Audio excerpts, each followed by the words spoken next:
Cette exposition permet au public d'une certaine façon découvrir les secrets de la grotte Chauvet-Pont d'Arc. C'est une cavité qui a été découverte en 1994 par 3 spéléologues, Jean-Marie Chauvet, Christian Hiller et Eliette Brunel. Et c'est une grotte qui a été tout de suite fermée au public en 1994 par décision de l'État pour en préserver les secrets. Parce qu'à l'intérieur de cette cavité, la grotte Chauvet, se trouvent les plus anciens dessins connus actuellement. Donc ils ont été réalisés par des peintres, par des très grands artistes de la période aurignacienne, il y a 36 000 ans. Petite chose, ici on a représenté des tas de têtes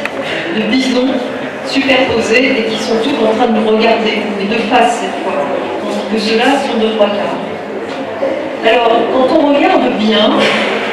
je ne sais pas si on voit trop, ici il y a une arête, c'est-à-dire que le rocher là dessine une arête, tout comme on en a une autre ici. Et alors ces arêtes, elles découpent spatialement l'espace qui a été réservé aux lions.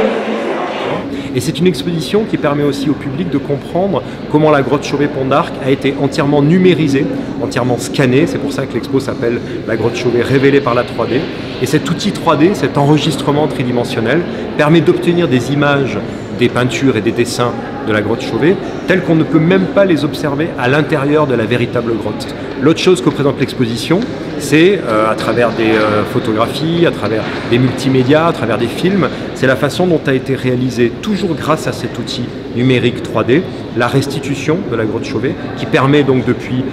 2 ans au public de visiter d'une certaine façon une copie de la grotte, mais qui en présente toutes les merveilles, à la fois d'un point de vue géologique, parce que la grotte Chauvet est aussi une très belle grotte d'un point de vue géologique,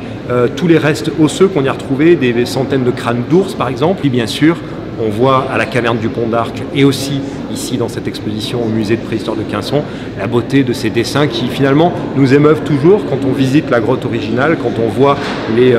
dessins répliqués grâce à la 3D.